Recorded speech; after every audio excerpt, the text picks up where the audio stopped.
Está no ar a revista da Imprensa Internacional desta quarta-feira, dia 4 de dezembro, e é hora de olharmos para a capa do jornal A Bola, com grande destaque, claro, para o empate do Benfica na Covilhã, gelo na Serra. Águias cedem empate e podem hipotecar qualificação para a Final Four da Taça da Liga. Bruno Lage afirma que mereciam vencer o jogo, com Jota também a estrear-se, a marcar na equipa principal. Destaque também para o Futebol Clube do Porto. Rui Águas, selecionador de Cabo Verde, considera que Zé Luís justifica uma aposta mais constante. Não compreendi a sua saída do 11.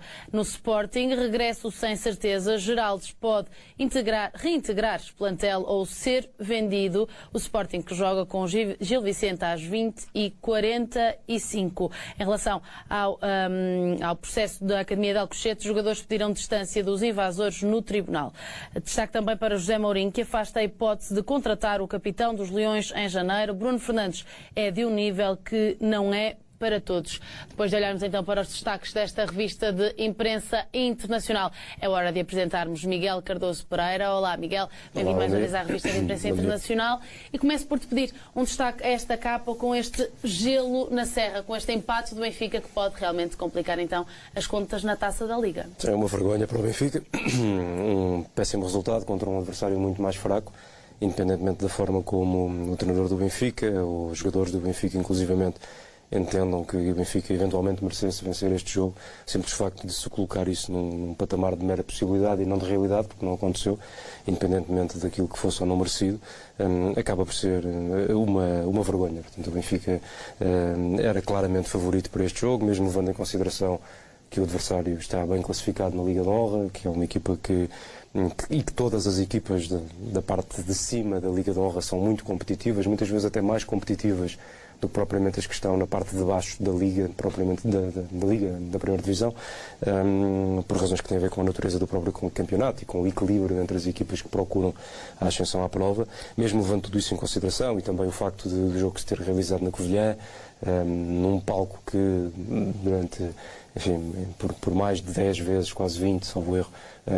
conheceu os jogos de primeira divisão, mesmo considerando todos esses simbolismos e mesmo considerando ainda o facto de Bruno Lage ter apostado em alguns jogadores que não têm jogado tanto, o Benfica deveria ter jogado melhor e deveria ter vencido, com menor ou com maior dificuldade, mesmo que com maior dificuldade, atendendo a tudo isto que disse, tem a obrigação de vencer um jogo destes. Não o fez e, portanto, logo à partida terá o prejuízo de ver a própria qualificação para a Final Four da prova hipotecada, porque se o Vitória Guimarães vencer o Vitória de Setúbal no Bonfim, o Benfica deixa de depender dele próprio, como se sabe, olhando para as contas, para prosseguir na competição, e logo à partida tem então automaticamente menos uma possibilidade de ganhar um troféu nesta temporada, o que configura tudo junto, como disse no início, uma vergonha. O Benfica não pode sujeitar-se a este tipo de situações. Muito bem, Miguel, vamos então... Salvando o mérito do Covilhã e o esforço, uma coisa claro, não tem nada a ver sim. com a outra. Claro. E do Ricardo Soares, não é? O treinador, que também já esteve na Primeira Liga, portanto já conhece um pouco melhor, se calhar, claro, estas andanças. Miguel, vamos então aos destaques desta revista da imprensa internacional. Vamos começar por onde? Vamos começar por Inglaterra. Hoje temos muitas coisas de Inglaterra, nem todas de futebol, como veremos daqui a pouco. Vamos sugerir então que começássemos precisamente pela capa da editoria de desporto do Guardian, que de forma, enfim, natural, ao fim e ao cabo, dá destaque à vitória do Manchester City na curta viagem até Burnley para vencer por 4-1, com 2 golos do Gabriel Jesus, que esteve realmente em grande forma. Esta é uma vitória que, enfim, não é propriamente surpreendente, mas que tem um simbolismo importante para a equipa de Guardiola, sobretudo porque nas duas últimas deslocações, a Liverpool, a Anfield concretamente e a Newcastle, tinha feito apenas um ponto e, portanto, este acaba por ser, de certa forma, um retomar de caminho na perseguição ao Liverpool. Merece também destaque o facto do internacional português Bernardo Silva ter regressado ao 11 e logo com uma assistência para o segundo golo. O City está então agora a 8 pontos do Liverpool, que joga hoje com o Everton, precisamente num derby da cidade, e é inclusivamente um jogo, como se vê aqui também nesta página, com o Marco Silva de braços abertos a pedir explicações para dentro do campo. É um jogo que tem esse condão, esse condimento extra de poder então ditar o futuro deste treinador português na equipa do Everton, porque inclusivamente alguns jornais ingleses ontem, hoje o tom, curiosamente, acaba por ser um pouco menos agressivo, mas ontem alguns jornais tinham na capa da editoria de desporto a saída do Marco Silva já praticamente como um facto consumado ou previsto já para os próximos dias, independentemente de... mesmo que conseguisse ganhar, que consiga ganhar hoje ao Liverpool em Anfield, ou seja, diziam que mesmo essa vitória pode já não ser suficiente para evitar a saída, porque os resultados não têm sido evidentemente bons. Para mais, este jogo, convenhamos, não se perspectiva nada fácil para o Everton, até de um ponto de vista histórico, não apenas por aquilo que está a acontecer este ano com o Liverpool, e isso sim é o principal, mas até de um ponto de vista histórico, nos últimos 20 anos, o Everton não conseguiu nunca vencer em Anfield. A última vitória foi em 1999. A maior parte destes jogos para o campeonato, um ou outro para a taça também, mas é realmente um hábito não conseguir vencer em Anfield e, portanto, seria realmente extraordinário que o Marco Silva conseguisse fazê-lo, o que, para mais até comparando as duas equipas, não é propriamente fácil. Mas o grande problema do Marco Silva é precisamente essa comparação que pode ser feita entre o valor dos plantéis, porque o Everton, nesta altura, está em 17º da Liga Inglesa, ou seja, é o primeiro acima da linha d'água, está quase em zona de despromoção, está numa zona, inclusive, bastante perigosa, vem de 2 derrotas na prova, e se repararmos, este 17º lugar não tem a mínima correspondência com o valor do plantel.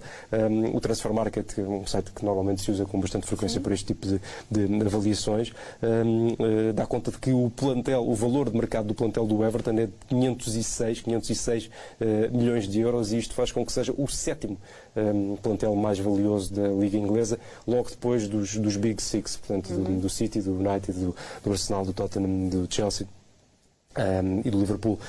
E, portanto, descontando este deveria ser o plantel que devia ser a melhor equipa, descontando estas 6 que potencialmente conseguem lutar pelo campeonato, ou que partem à partida para vencer o campeonato. E, portanto, é precisamente esta discrepância entre o 17º lugar que ocupa e o 7º plantel mais valioso que coloca então o Marco Silva numa situação tão frágil à frente da equipa. De qualquer das formas, no Mirror, um outro jornal, o Jürgen Klopp, treinador do Liverpool, teve inclusivamente, de certa forma, a delicadeza, ainda que não tenha sido a iniciativa dele, porque lhe perguntaram, de desdramatizar um pouco a situação do rival, no caso do treinador rival, e lembra que estes jogos entre equipas da mesma cidade contribuem muitas vezes para mudar realmente os sentimentos, para mudar até os hábitos das próprias equipas e para colocar as equipas que estão a perder num caminho mais vitorioso, mas eu penso sinceramente que eu disse realmente apenas por uma questão de simpatia do que mais por outra coisa, porque o Liverpool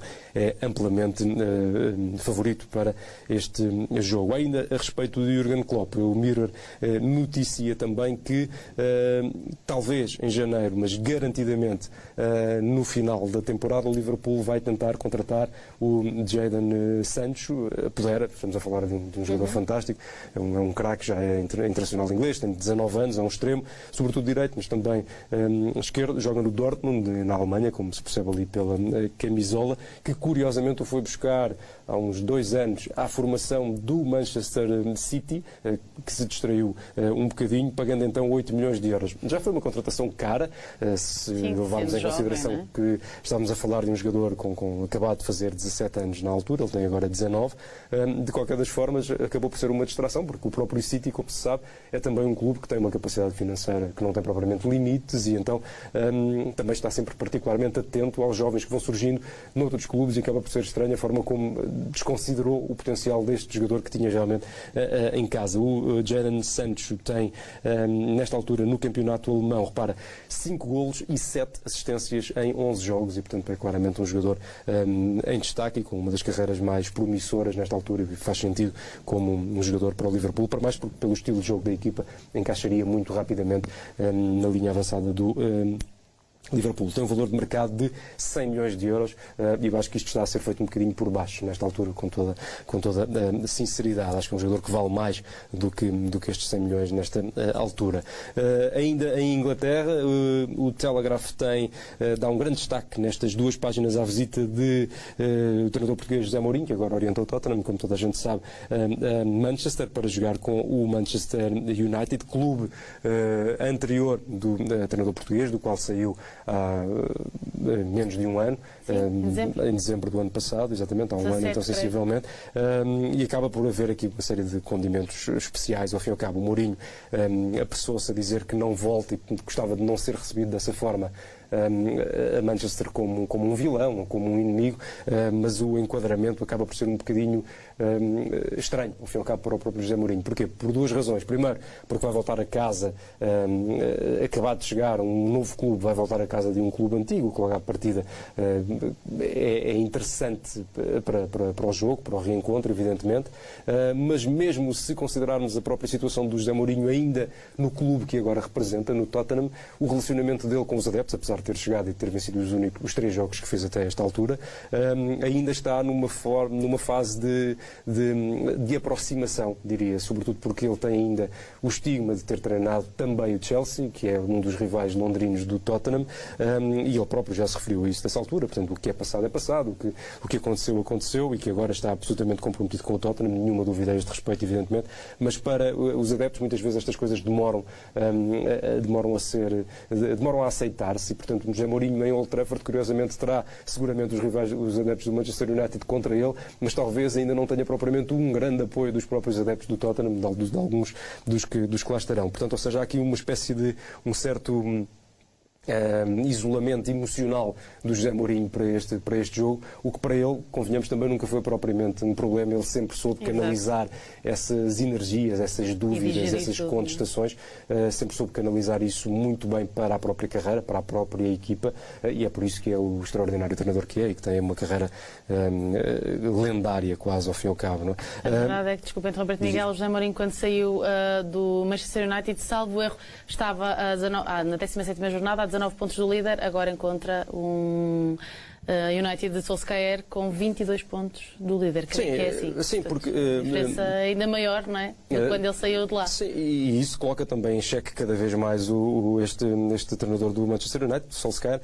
a própria substituição de um por o outro, e recordando que foi o Solskjaer que foi substituir o José Mourinho, acabou por ser um bocadinho estranha. Portanto, estamos a falar de um treinador com 20 anos de carreira e com uma série de troféus nacionais e internacionais, por um treinador que na altura e agora também, ao fim e ao cabo, o único mérito que tinha como treinador era o facto de ter sido um grande jogador, o que não é propriamente grande coisa. A verdade é que muitos destes clubes, sem querer alongar muito, muitos destes grandes clubes de elite, que têm jogadores de elite também, alguns deles complicados, como inclusivamente tem o Manchester United, particularmente o Paul Pogba, que esteve numa série de desencontros com o José Mourinho, às vezes procuram, se calhar estrategicamente, encontrar um treinador que tenha o chamado low profile, que seja um treinador que não levante muitas ondas no balneário, que não seja muito impositivo, que seja um treinador um bocadinho mais tranquilo, que deixe levar as coisas um bocadinho numa onda um bocado mais suave. Já aconteceu no Manchester United, acontece, por exemplo, também no Real Madrid com o Zidane. Ou seja, há esse tipo de opção quando um balneário tem muitas estrelas, um treinador que não seja tão interventivo como é, por exemplo, o José Mourinho. É uma questão estratégica que às vezes resulta, outras vezes não. Na maior parte das vezes eu acho que não resulta, pelo menos a longo prazo, como um projeto, ou a médio prazo, se quisermos, na maior parte das vezes acaba por ser uma ilusão. O treinador tem que ser bom, tem que ter ideias e tem que ser mais forte do que o balneário, independentemente do valor do balneário. Continuando, chamo já agora, porque falamos do futebol inglês, chamo também a atenção para este artigo muito bem escrito, muito interessante, bastante atual, do mais atual que pode haver, pelo jornalista Jonathan Liu, a respeito deste primeiro fim de semana, destes dois primeiros dias com transmissões de jogos pela Amazon Prime no campeonato inglês. Ontem já houve 2, hoje haverá também pelo menos o Manchester United com os Spurs, mais alguns, vemos o resto ali os anúncios. Acaba por ser estranho até o enquadramento dos anúncios e depois um texto que até acaba por ser particularmente crítico, porque é um texto de opinião no centro das páginas. Acaba o jornalismo é isto também, não é? Portanto, este confronto, esta capacidade de criticar tudo, ao fim e ao cabo. E o que se critica é precisamente a forma como esta plataforma de streaming, que acaba por ser a primeira, portanto, a transmitir jogos do campeonato inglês. Não é notícia que tenha conseguido este contrato, foi um contrato valiosíssimo também, de 100 milhões de dólares por 20 jogos, a maior parte deles serão no Boxing Day, mas 20 jogos por temporada. E há quase que uma aproximação que nesta altura tem sido muito silenciosa. As contratações contratações dos comentadores, as contratações, enfim, tudo tem sido muito silencioso por parte da Amazon Prime, tem sido uma abordagem muito calma para levantar também pouca poeira, digamos assim, mas os adeptos, muitos deles temem que isto no futuro torne o futebol inglês ainda mais caro do que é nesta altura. Já agora, isto não significa que o campeonato inglês tenha sido absolutamente vendido a uma plataforma de streaming, portanto, quem tem ainda os direitos da transmissão de quase todos, ou mesmo todos, dos jogos do campeonato inglês é a Sky Sport, que pagou, recorde-se, 4,25 mil milhões de euros pela transmissão, e há também a BT Sport, que por menos jogos, 52 jogos, pagou 1,1 mil milhões de euros. Agora aparece a Amazon Prime também a competir e a comprar alguns jogos, para já aqueles que pode, eventualmente, mais no futuro. Toda a gente quer claramente um bocado da Liga Inglesa, por exemplo, muito mais do que parecem querer da própria Liga dos Campeões, o que acaba por ser curioso. O potencial realmente absolutamente gigantesco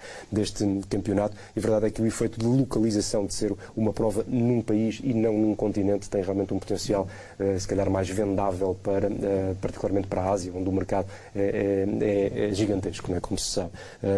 Ainda em Inglaterra, já passaremos para outros países, mas há aqui mais alguns temas interessantes. A continuação na capa da editoria de desporto do Mirror da entrevista feita ao Alexander Ceferin, presidente da UEFA, que diz que o VAR é um desastre, é uma confusão. A entrevista ontem, na primeira parte da entrevista, ele ontem mostrava-se indignado com os casos de racismo no futebol europeu e garantia que a UEFA não estava propriamente adormecida e que estava a trabalhar para resolver problemas. O que está em causa agora nesta parte da entrevista, e até porque as declarações são fortes, portanto são bastante críticas, e vindo de quem vem tem evidentemente uma importância redobrada, é precisamente as questões, as revisões dos lances de bola na mão, mas sobretudo também dos foras de jogo, que tornam, portanto, que permitem ali algumas decisões que também, sinceramente, me parecem absolutamente artificiais, e esse que realmente acho que é o grande problema do VAR nesta altura, e refiro-me particularmente àqueles foras de jogo que agora são obrigatoriamente assinaláveis, mesmo quando há um adiantamento de 6 centímetros, ou 9 centímetros, ou 15 centímetros, ou 20 centímetros, que são coisas que num jogo de futebol não têm qualquer importância, e que, ao fim e ao cabo, afrontam completamente aquilo que é o espírito do jogo e as regras anteriores do jogo, as regras anteriores do fora de jogo, porque, recordando, aquilo que o fora de jogo existiu, para quê? Para que não haja realmente avançados que fiquem plantados à espera que a bola venha, porque isso tornaria o futebol completamente absurdo, deixaria de ser necessário o meio campo. Portanto, era apenas pontapé para a frente, não havia construção de jogo nenhum e o jogo seria radicalmente diferente, como se compreende. O que se quer então é evitar que os jogadores fiquem plantados, que tenham de aparecer em vez de estar. Portanto, é essa a diferença e foi por isso que o fora de jogo foi criado.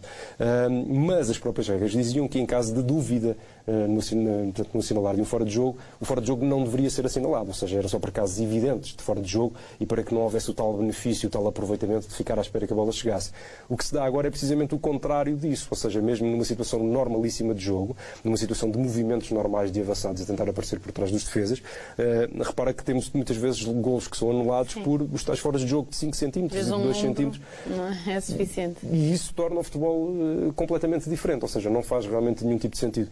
A partir do momento em que há tecnologia, e eu acho que o VAR existe, porque se existe a tecnologia tem que ser aproveitada, não vamos continuar a comer a sopa com garfo, como costuma dizer-se. É uma questão humana, ao fim e ao cabo, mais do que propriamente ligada ao futebol. A partir do momento em que a tecnologia existe, ela tem de ser aplicada e será inevitavelmente aplicada, não voltará nunca atrás.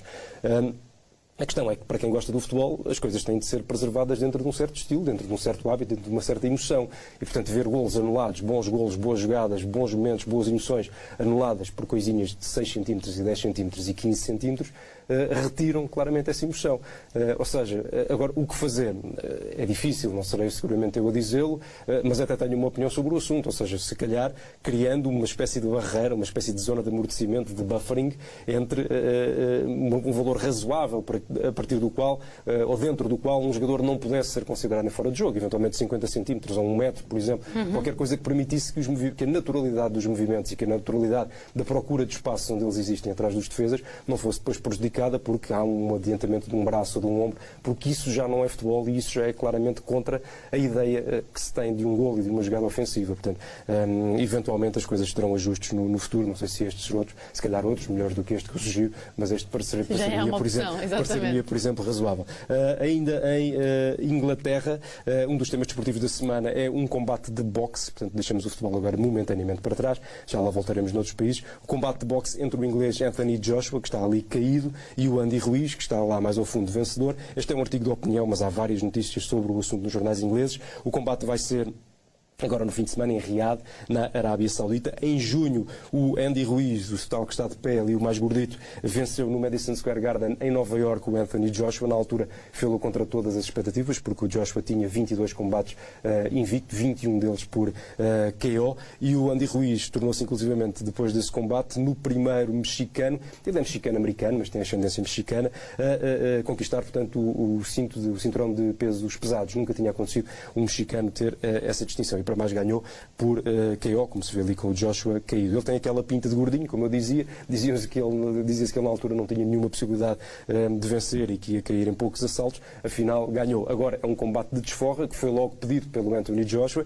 Muitos analistas entendem que ele foi muito precipitado, portanto que este combate foi muito precipitado, que o Anthony Joshua não reuniu, ainda não percebeu porque é que perdeu e não conseguiu ainda resolver o problema a ponto de poder ganhar nesta altura, que se defende mal e portanto que não vai conseguir outra vez defender-se dos ataques do Andy Ruiz, mas acaba por ser curioso, para mais porque é em Riad e há todo esse misticismo do combate no deserto, como está a ser promovido, e que já agora me faz lembrar um bocadinho este livro que li há pouco tempo, acaba por ser um livro mais antigo, mas fica aqui a sugestão porque eu li-o há pouco tempo e acho que entrou diretamente para o melhor livro de desporto que eu já li na vida.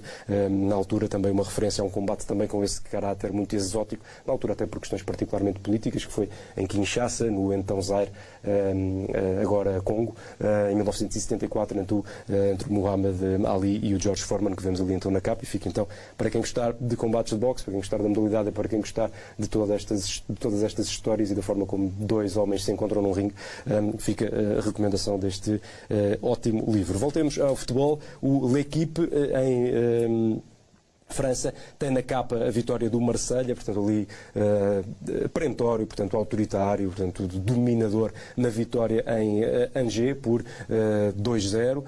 O Angers que era o terceiro e ao fim e ao cabo ainda é uma das surpresas da Liga Francesa. Este 2-0 para o Marselha deixa a equipa treinada pelo português André Villas-Boas mais confortável no segundo lugar, agora a 3 pontos do Paris Saint-Germain, que ainda assim tem 2 jogos a menos e portanto esses 2 pontos podem realmente ser ampliar, podem ser mais com muita facilidade.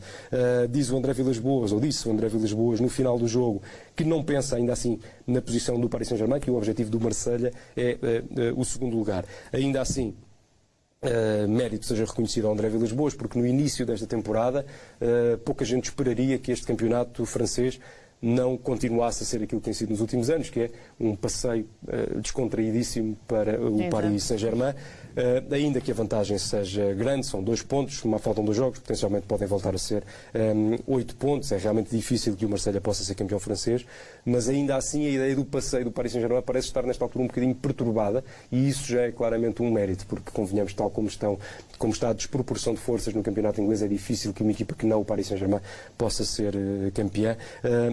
E de qualquer das formas o André Villas-Boas está a esforçar-se por isso. Quem também está em alta em França é o Bordeaux, de outro treinador português, Paulo Sousa, que deu 6-0 em casa ao Nîmes, portanto uma vitória muito fácil, como se compreende, subiu ao terceiro lugar, ou seja, nesta altura temos 2 treinadores portugueses no pódio da Liga Francesa, o que é realmente mais uma certificação da qualidade dos treinadores portugueses, se é que nesta altura outras serão precisas, porque temos realmente treinadores portugueses de elite um bocadinho por todo o mundo. Mas ainda há sempre quem duvide. Mas há sempre realmente nunca é demais, ao fim e ao cabo. O jogo ficou marcado também por uma interrupção de quase meia hora, que ocorreu ali à passagem do 10º minuto, quando, como se vê ali por aquela fotografia, a confusão. Porquê? Porque os adeptos não gostam de um senhor que lá está há muito tempo, o presidente delegado Frédéric Longuepé, que está no Bordeaux há muito tempo.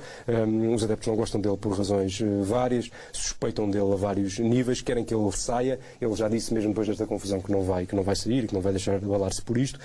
E ontem no estádio havia um cartaz que apelava precisamente à admissão e que era particularmente desagradável para o presidente. Como o jogo era em casa, Os dirigentes do Bordeaux apressaram-se a tentar retirar o cartaz, os adeptos puseram-se à frente, impediram que o jogo decorresse e disseram que só saíam dali, que só permitiam que o jogo voltasse, que o jogo continuasse, deixassem que os cartazes fossem colocados onde estavam e, portanto, acabaram por vencer, digamos assim, esta pequena batalha. E tudo isto acontece num Bordeaux que até está a fazer uma época muito boa, como vimos, está então em terceiro do campeonato. Já agora, uma notinha muito rápida ainda para dar conta aqui nesta página do Figaro, que estão já à venda os bilhetes para os Jogos da França no Campeonato da Europa, e a França vai ser adversário de Portugal também, como se sabe. Vão voar muito rapidamente. Desta feita têm de ser comprados até dia 18 de dezembro, portanto está quase, sobretudo pela especificidade da competição, como se sabe vai realizar-se em 12 cidades de 12 países. Não haverá bilhetes à venda garantidamente depois disso, escreve o jornal, depois de 18 de dezembro, e portanto quem quiser para Jogos da França tem mesmo de se apressar. 10 minutos. A marca tem na capa o reavivado interesse do Real Madrid no médio francês Paul Pogba, do Manchester United, ou para janeiro ou para o verão, pede Zidane. Ele está lesionado, esta época tem sido um bocadinho atribulada, tem contrato até 2021 e é um jogador que ainda custa seguramente para cima de 100 milhões de euros. Estamos a falar de um médio campeão do mundo, ao fim e ao cabo. O AS tem a edição quase inteiramente dedicada aos prémios que atribuiu para o ano de 2019. Os mais destacados são a equipa do Real Madrid e particularmente o Messi, portanto craque do Barcelona, que tem agora 6 bolas de ouro. A foto é então particularmente simbólica. Temos ali o Di Stéfano, uma lenda do Real Madrid, vencedor de 5 Ligas dos Campeões pelo clube, como o Messi, que no que diz respeito a Ligas dos Campeões pelo Barcelona venceu 4, a segurar então a prova. No Sport da Catalunha, a ideia que se procura transmitir aqui é de um Messi que está para durar, de um Messi que vai durar ainda muito tempo e que não está propriamente em final de carreira. Acaba por ser toda a edição, quase ao fim e ao cabo, uma espécie de reprodução daquela que foi a entrevista do jogador à France Football, quando da vitória da bola de ouro, portanto, anteontem anunciada. Usa-se precisamente esta ideia de continuidade, porque o Messi referiu-se pela primeira vez, estamos a falar de um jogador que tem 32 anos, referiu-se pela primeira vez a uma sensação do tempo que lhe está a passar depressa e de um potencial final de carreira, de uma altura para aproveitar agora mais do que quando era mais novo, e de certa forma isso deixou toda a gente um bocadinho a pensar, mas será que ele está a pensar a carreira mais cedo, acabar a carreira mais cedo do que aquilo que é desejável, ao fim e ao cabo, porque estamos a falar de um jogador que está ainda também na plenitude das suas faculdades, e então o Sport sai com esta edição um bocadinho para desmistificar essa ideia de fim da carreira de Messi. Repare-se, por exemplo, que o Mundo Deportivo tem exatamente a mesma ideia, exatamente a mesma mensagem, exatamente a mesma frase, ou seja, há claramente aqui uma ideia, houve quase que uma espécie de susto entre os adeptos do Barcelona de que o Messi poderia estar muito próximo de terminar a carreira, e a verdade é que toda a gente de repente então aparece para garantir o Messi mais 4, 5 anos, dependendo aqui um pouco de quem escreve. Traçam-se inclusivamente objetivos para a carreira do Messi, portanto, tem de ser ultrapassar o Guento para ser o jogador com mais Ligas dos Campeões, ultrapassar o Guento também para ser o jogador com mais Ligas Espanholas, marcar os 643 golos que Pelé marcou por um único clube, chegar aos 39 títulos de Dani Alves, tem 34, tornar-se o jogador com mais jogos no Barcelona para chegar aos 767 de Xavi, tornar-se o máximo goleador da Liga dos Campeões, tem 114 golos, Cristiano Ronaldo tem 127, e até o jogador com mais ligas, com mais jogos na Liga dos Campeões. Aqui teria de apanhar Iker Casillas, porque este fez 181 e o Messi tem 140, ou seja, há uma carreira de Messi ainda para fazer. Quem gosta de Messi não se assuste que não está ainda para terminar. A Gazeta dello Sport tem na capa o diretor desportivo da Juventus, Fábio Paratici, a fazer coro às palavras do Chiellini anteontem, que tinha dito que o Ronaldo merecia vencer a Bola de Ouro este ano, mas sobretudo também no ano passado, e acusou o Chiellini e acusa agora, e por isso até acaba por ser mais grave, porque estamos a falar de um dirigente do clube, o Paratici, o Real Madrid e também o Barcelona, de condicionarem muito este tipo de troféus. É uma guerra que não é ainda propriamente aberta, porque do lado do Real Madrid ninguém respondeu. De qualquer das formas, há aqui sinais de alguns desencontros entre estes grandes clubes europeus. Ainda em Itália, toda a gente está atento ao Ibrahimovic, que escreveu: quero ir para uma equipa que pretenda voltar a vencer, que queira renovar a história, que queira desafiar toda a gente. Disse ele que estando em Itália, ou que desejando Itália, falou-se evidentemente do Milan, portanto ele já jogou no Milan de 2010 a 2012, deixou lá a obra feita também, mas de qualquer das formas o acordo não parece fácil. O Ibrahimovic quer, ele tem 38 anos, mas quer 1 ano e meio de contrato, ou seja, quer jogar até praticamente aos 40.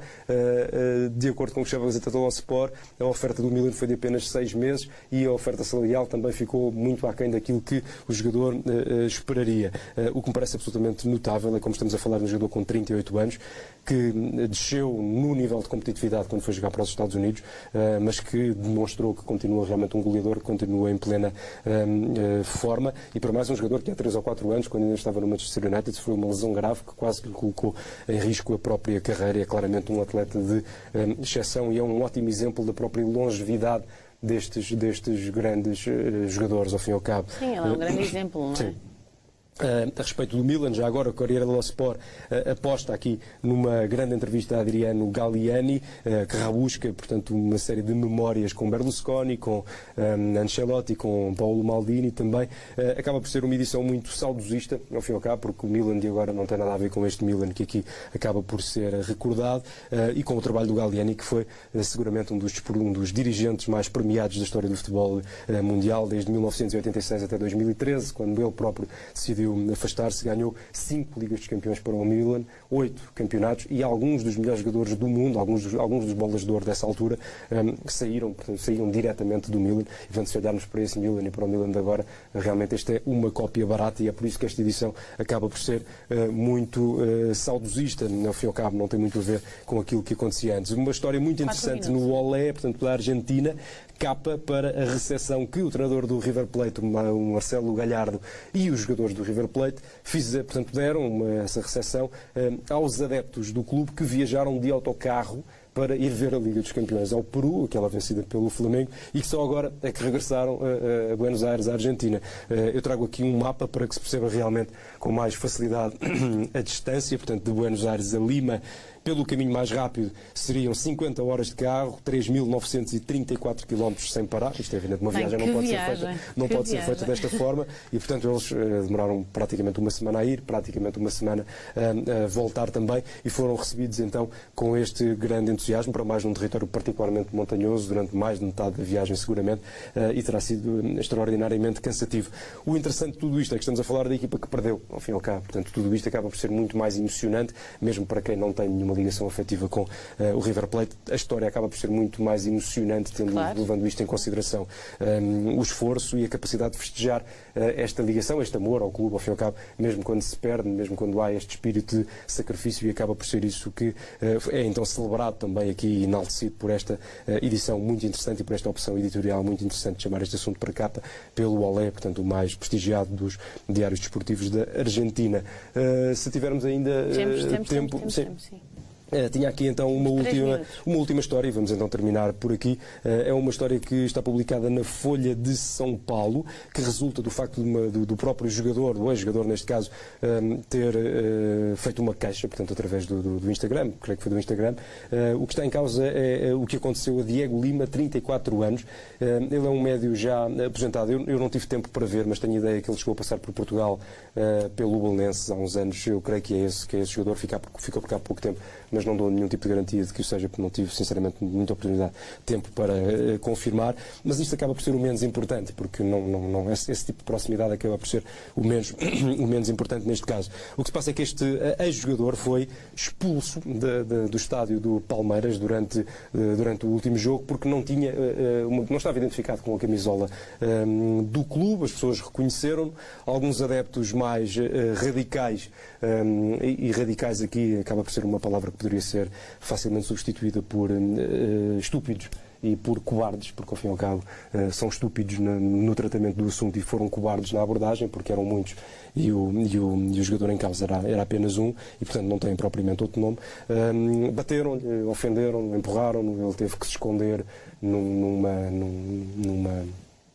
bar do estádio para evitar continuar a ser agredido e ser ofendido. Ele estava com um amigo que acho que também tinha sido jogador e acabou por levar por tabela, como se costuma dizer.